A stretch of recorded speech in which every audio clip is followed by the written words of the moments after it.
hope that you were able to sort all of your objects or your collection appropriately. And I hope that you were able to record on your piece of paper and on Nearpod how many of each group you had, along with the total. So you can see that I put my 2 groups of 100, my 5 groups of 10, and my 9 ones. And my total is 259, and that's just for group A.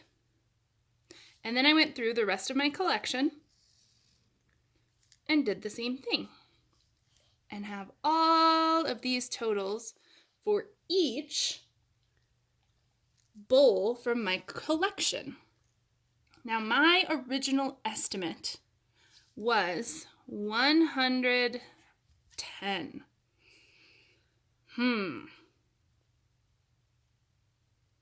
How close was I?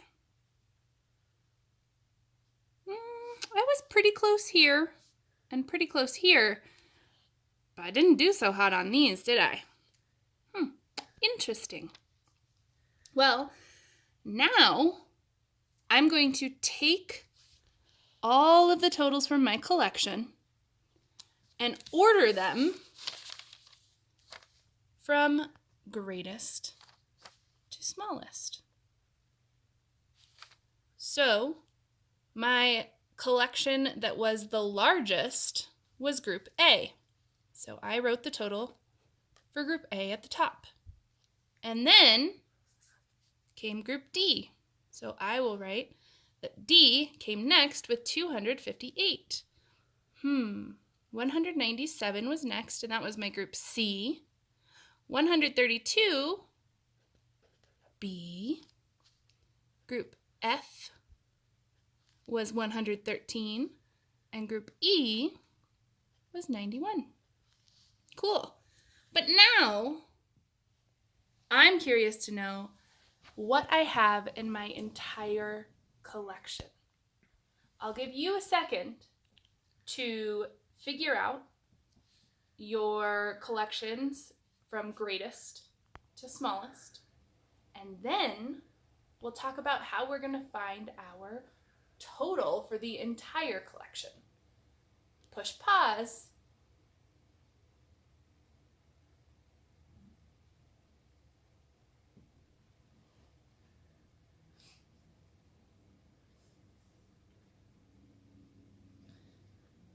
Now that you've had a chance to put your collection in order, we are going to figure out how many popcorn kernels I have in total.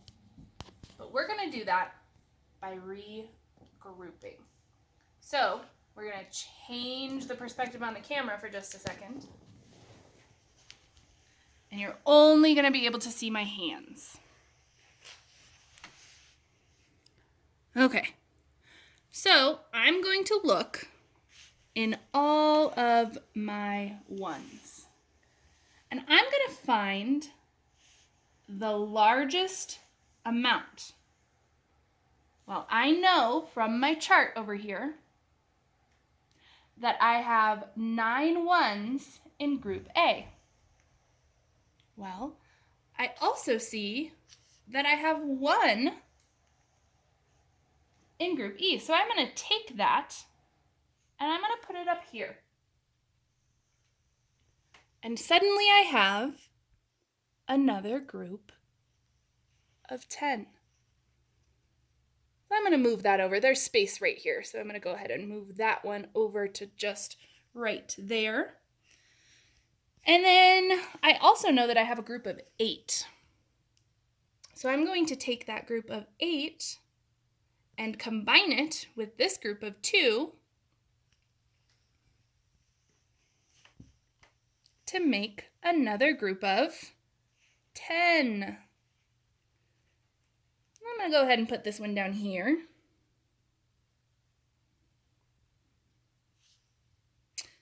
And I have a group of 7. And look, a group of 3. I didn't even do that on purpose.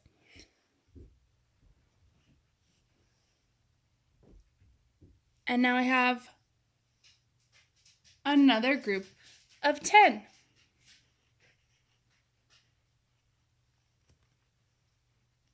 Uh-oh.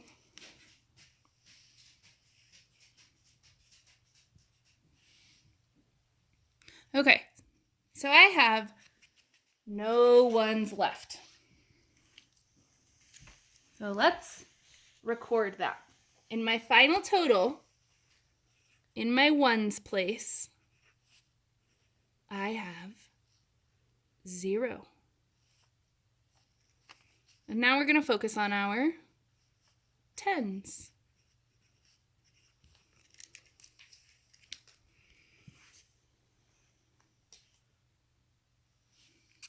I have 9 10s here. I'm going to move this one up here. And 10 groups of 10 is 100. I'm just going to scoot all of those over to that hundreds place. All right, I've got 2 down here, 2 groups of 10. So I'm going to move one of them up here because then I have 10, 20, 30, 40, 50, 60, 70, 80, 90, 100. So I'm going to squeeze these together and put them in a new pile in the hundreds because I know that 10 groups of 10 equals 100. There we go. Now let's see. Let's count how many groups of 10 I still have left. 1, 2, 3, 4, 5, 6, 7, 8, 9, 10, 11, 12, 13, 14, 15. Can I have 15 groups of 10? No. So, here we go. I'm going to find a place for these. This is one little lonely group of 10. I'm going to bring it up here. And I have 5, 5, and 5. If I put these two together, I'm going to have 1, 2, 3, 4, 5, 6, 7, 8, 9, 10 groups of 10, which gives me another 100.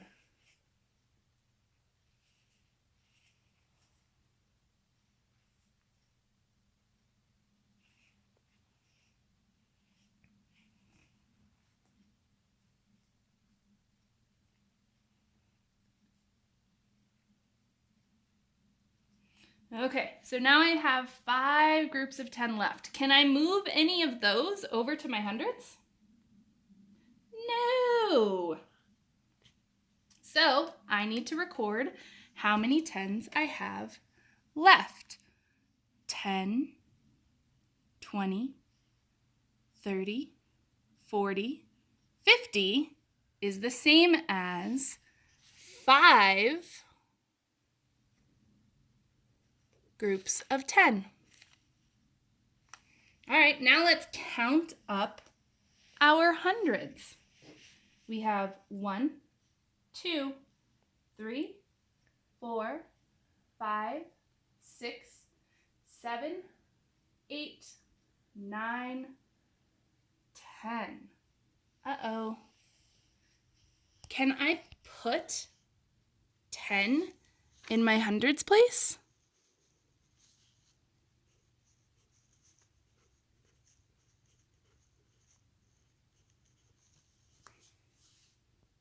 I can't.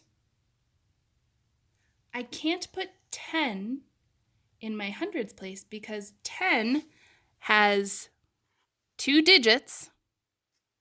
And remember, you can only have 1 digit in each place. So what do we have to do? Add another place.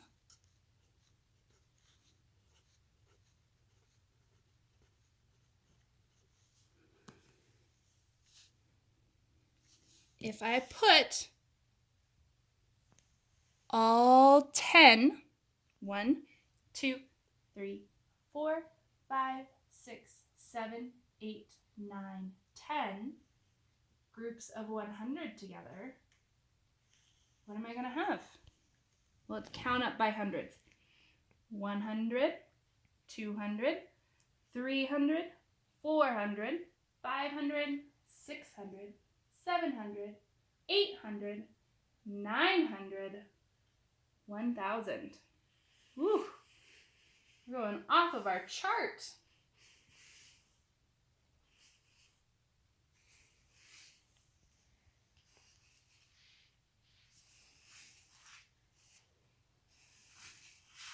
Whoops.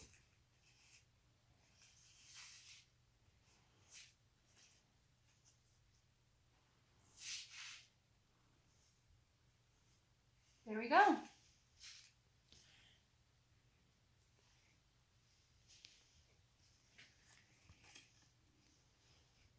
And I'm going to put this thousands sign over our one group of thousands. I'll move it closer so that you can see it. And how many hundreds do I have? 0. So over here on my chart, I'm going to put 0 and a 1 in the thousands place. So what's my total? 1,050, because I have no hundreds. Now, it's your turn. You are going to do the same thing I did by combining your ones into groups of 10, your tens into groups of hundreds, and your hundreds into groups of thousands. And you're going to figure out how many are in your collection. I can't wait to see what you guys have. I'll see you tomorrow.